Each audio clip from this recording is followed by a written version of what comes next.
এই যে শবে বরাত আসছে, ভাগ্যে ভালো কিছু লেখা হয় শবে বরাতে, এই বিশ্বাস থেকে হুমড়ি খেয়ে মানুষ মসজিদে আসে, ঠিক না ঠিক? ভাগ্যে ভালো কিছু লেখা হয় কবে? একটা হলো মানুষের সৃষ্টিরও 50,000 বছরে আল্লাহ তাআলা ভাগ্য নির্ধারণ করেছেন। আরেকটা হলো প্রতি বছর যেই রাতে আল্লাহ কোরআন নাজিল করেছেন, আল্লাহ সূরা দুখানে বলেছেন সেই রাতে অর্থাৎ লাইলাতুল কদরে আল্লাহ তাআলা সব গুরুত্বপূর্ণ বিষয় ধার্য করেন। শবে বরাত যেটাকে আমরা বলি মধ্য শাবানের রাত, এই রাতে ভাগ্য নির্ধারণ হয় এই মর্মে বিশুদ্ধ হাদিস বর্ণিত নাই।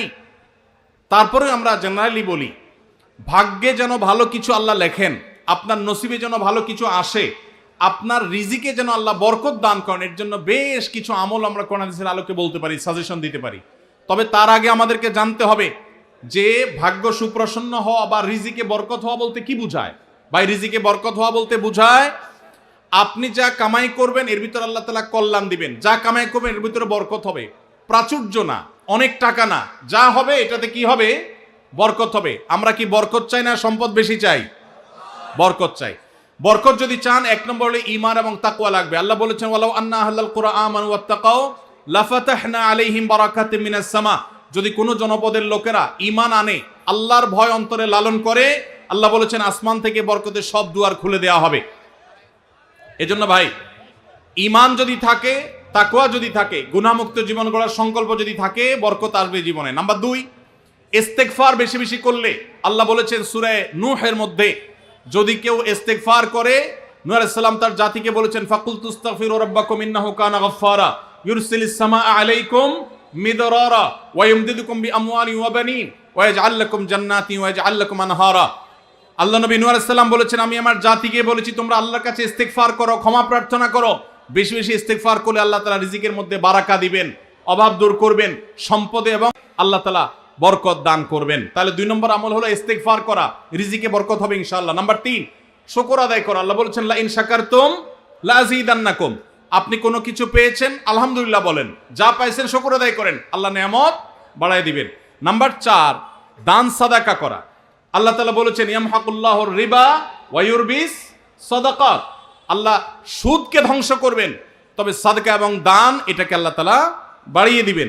এই জন্য কেউ যদি দান করে আল্লাহ তাআলা তাকে কি দেন? বরকত দান করেন তার রিজিকে। তারপরে 5 নম্বর হলো আত্মীয়তার সম্পর্ক রক্ষা করা। নবীজি সাল্লাল্লাহু আলাইহি সাল্লাম বলেছেন মান সাররাহু আন ইউবসাতা লাহু ফি রিজকিহি আও ইউনসা লাহু ফি আথারিহি ফালিয়াসিল রাহিমা।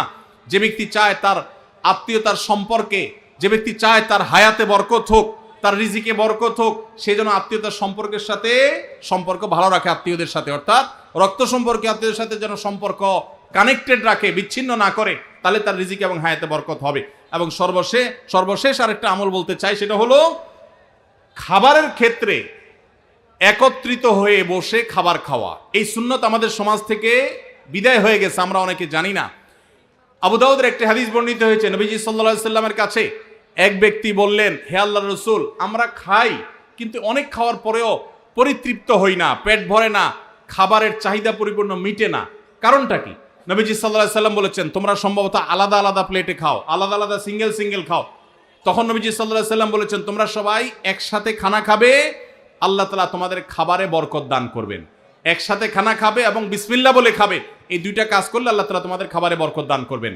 এজন্য ভাইরা, বাসা বাড়িতে এক প্লেটে স্বামী স্ত্রী 2 জন আছেন, এক প্লেটে খাবেন, বাচ্চাদেরকে নিয়ে বড় প্লেট নিয়ে খানা খাবেন, এটা সুন্নত। নবীজি সাল্লাল্লাহু আলাইহি সাল্লাম উৎসাহ দিয়েছেন, কিন্তু আমাদের সমাজ থেকে এটা এখন হারিয়ে গেছে, নাই বললে চলে। আমরা সবাই যার যার মতো খানা খাই। এজন্য এই কাজটাও আমাদের আমলে, আমাদের রিজিকে, আমাদের হায়াতে বরকত এনে দিবে ইনশাআল্লাহ। সুদে টাকা লাগায় এমন ব্যক্তি সমাজে বিচার করে, তার বিধান কি? সুদে টাকা লাগায় এই রকম আসামি থাকলে তার নিজেরই তো বিচার করা উচিত, সে আবার কিসের বিচার করবে? মুসলমানদের সমাজে হারামখোররা কখনো বিচারকের আসনে বসতে পারা উচিত না। মুসলমানদের উচিত এগুলোকে সতর্ক করা, এগুলোর ব্যাপারে সতর্ক থাকা। আল্লাহ আমাদেরকে তৌফিক দান করুন।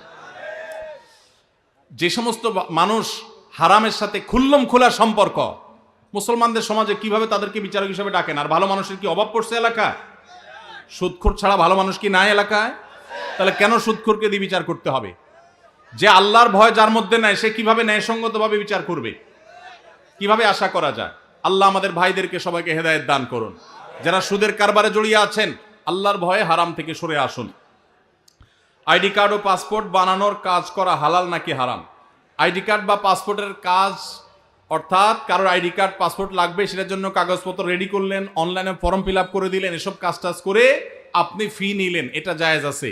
কিন্তু আপনি আইডি কার্ড এবং পাসপোর্ট অবৈধ উপায়ে যেটা পাওয়ার কথা না সেটা পাওয়াই দিবেন, যেটা 10 দিনে পাওয়ার কথা সেটা 5 দিনে পাওয়াই দিবেন, এই রকম করে যদি আপনি অফিসারদের সাথে তলে তলে লিঙ্ক করে ঘুষের লাইন করে আর ক্লায়েন্টের কাছ থেকে টাকা নেন, তাহলে সেই উপার্জন আপনার হারাম। কথা কি বুঝাতে পারছি? একটা হলো যে আপনার একটা দোকান আছে, কম্পিউটার দোকান আছে, নেট সার্ভিস আছে, আপনি অনলাইনে ফর্ম ফিল আপ করে দিলেন, কাগজপত্র আগায় যোগায় দিলেন, এটার জন্য ফি আপনি 2000 4000 আপনি নিতে পারবেন। কিন্তু আপনি ক্লায়েন্টের কাছ থেকে অতিরিক্ত টাকা নিয়ে ওই পাসপোর্ট অফিসার, এনআইডি কার্ডের ওই অফিসারে আপনি ঘুষ দিলেন, দিয়া আপনি কাজটা করে আনলেন। এই ঘুষের কারবার করে অবৈধ কাজ করলেন, আগের দেরির কাজ আগের করাইলেন, লাইন ব্রেক করাইলেন, নানামুখী যে শয়তানিগুলো আমাদের দেশে হয়, অবৈধ কাজ হয়, এগুলোর জন্য যদি টাকা লেনদেন করেন তাহলে আপনার এই ব্যবসা হালাল হবে না। সর্বশেষ প্রশ্ন, আকিকা না দিলে কি শিশুর বিপদ কাটে না? আকিকা না দিলে শিশুর বিপদ কাটে না এমন কোনো কথা কোরআন হাদিসে নাই। তবে আকিকা দেওয়া এটা গুরুত্বপূর্ণ একটা আমল। আল্লাহ কাউকে পুত্র সন্তান দান করলে 2টি ছাগল, আর কন্যা সন্তান দান করলে 1টি ছাগল জবে করা, এটা নবীজি সাল্লাল্লাহু আলাইহি সাল্লামের সুন্নাহ। এটা জন্মের 7ম দিনে, না হলে 14তম দিনে, না হলে 21তম দিনে করবেন। সেটাও যদি কোনো কারণে না হয়, পরে যে কোনো সময় করলেও আদায় হয়ে যাবে। এমনকি কারোর শিশুকালে যদি আকিকা দেওয়া না হয়, বড় হওয়ার পরে তার আকিকা দিলেও আদায় হয়ে যাবে। এই আকিকা এটা না দিলে যে বিপদ কাটে না এরকম কোনো কথা নাই। তবে হ্যাঁ, বিভিন্ন হাদিসে নবী সাল্লাল্লাহু আলাইহি সাল্লাম বলেছেন, কুল্লু গুলামিন মুরতাহানুন বিআকিকাতিহি, বাচ্চার এটা আকিকার উপরে সে অনেকটা ডিপেন্ডেন্ট থাকে। এই হাদিসের ব্যাখ্যায় অনেক মুহাদ্দিসরা বলেছেন, আকিকা না দিলে, আকিকা দেওয়ার ফলে সে বিভিন্ন ক্ষয়ক্ষতি থেকে বেঁচে থাকতো। অনেকে বলেছেন শয়তানের কুমন্ত্রণা থেকে বেঁচে থাকে আকিকার মাধ্যমে, এটা থেকে সে আর বাঁচতে পারে না, ওই ক্ষতি তাকে স্পর্শ করার সম্ভাবনা থাকে। তবে কেউ আকিকা দিতে পারলো না, অন্য কোনো আমল করলো তার সন্তানের জন্য, আল্লাহ তাআলা তাকে সেভ করতে পারেন।